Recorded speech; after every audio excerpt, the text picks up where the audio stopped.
Your loneliness isn't a curse, it's a calling. What if this deep feeling of isolation you've been trying to escape was actually the first sign of your awakening? Because every master, Christ, the Prophet Muhammad, Buddha, Krishna, they all embraced solitude. Why? Because only in solitude can you finally hear God. In this video, you will learn how to master being alone in a practical way. Have you ever looked around on your spiritual path only to realize no one really gets you? You try to explain how you see the world, you try to share your new perspective, but the people around you just don't resonate. You feel like the outsider, the misfit, the black sheep. And that can hurt deeply. But here's the truth no one tells you. You're meant to be alone. It's by design. The universe isolates those it is preparing to elevate. We grow up thinking being alone means being rejected. It triggers that old childhood fear of being left out, unloved, unseen. But as you awaken, you realize being alone is not a punishment.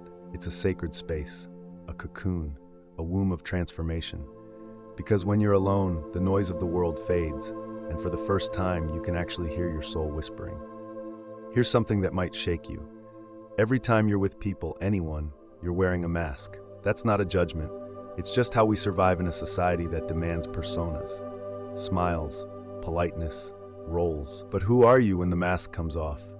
The only time you'll ever meet your true self is in silence, in solitude, in the sacred stillness of being with yourself. Most people are terrified of being alone. They surround themselves with distractions, noise, entertainment, other people.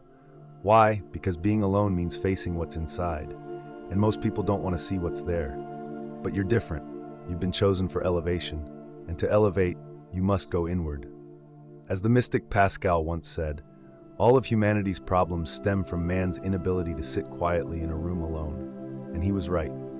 Have you noticed that since you began waking up, being around others started to feel off? You feel drained, misunderstood, or just disconnected. That's not arrogance, that's alignment. As you begin to shed your ego, your spirit becomes more sensitive to energy, to dishonesty, to masks. You begin to crave what's real. And the truth is, most people aren't being real. Not even with themselves.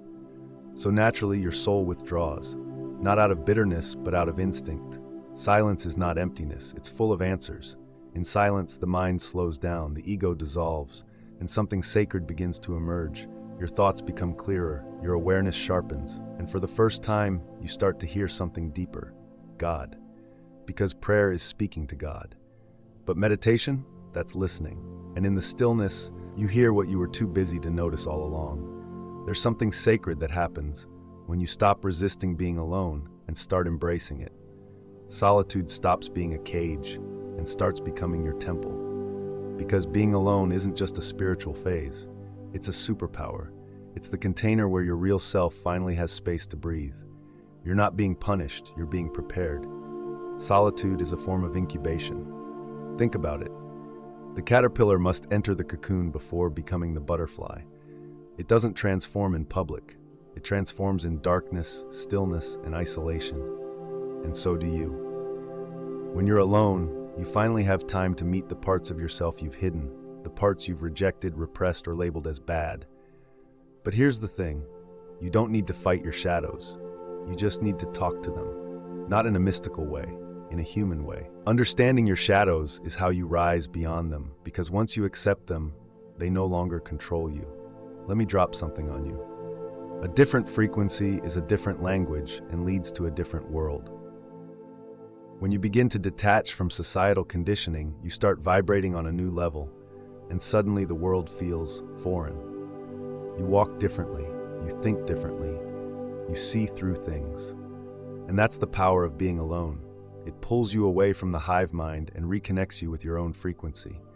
It gives you clarity. It gives you independence. It gives you truth. The more comfortable you become with solitude, the more you start seeing how uncomfortable others are with themselves. You begin to notice who always needs to be around people, who can't sit in silence, who's constantly escaping their own mind. And that's not judgment. It's awareness. Because how can someone lead a life of purpose if they've never spent time alone, truly getting to know themselves? Everything you want to manifest, the reality you dream of, the peace you crave, the alignment you're chasing, It all starts in silence. Silence is the place where reality is created. It's the space where ideas are born, where emotional energy takes shape, where thought becomes form. In silence, you become the architect of your mind, and the mind builds the world. So how do you actually master being alone? Let me give you 3 clear steps. Step 1, shift the narrative. Stop telling yourself that being alone is negative. It's not loneliness, it's spiritual alignment. You're being separated not because you're unworthy, but because you're being upgraded. Step 2, sit in daily silence. Set aside time every single day to sit, alone, without distractions. No phone, no music, no external input, even if it's just 10 minutes. Let your nervous system detox, let your soul speak. Step 3, use solitude wisely. Solitude isn't just about escaping the world, it's about rebuilding your inner one. Use your alone time for introspection, journaling, mental reprogramming, conscious visualization, and simply being. This is how you align with higher realities, by becoming intentional with the bricks you place in your inner world. Here's what I'll leave you with. The silent mind hears God the loudest. And right now, the universe isn't ignoring you. It's inviting you. It's pulling you away from the noise so you can remember who you truly are.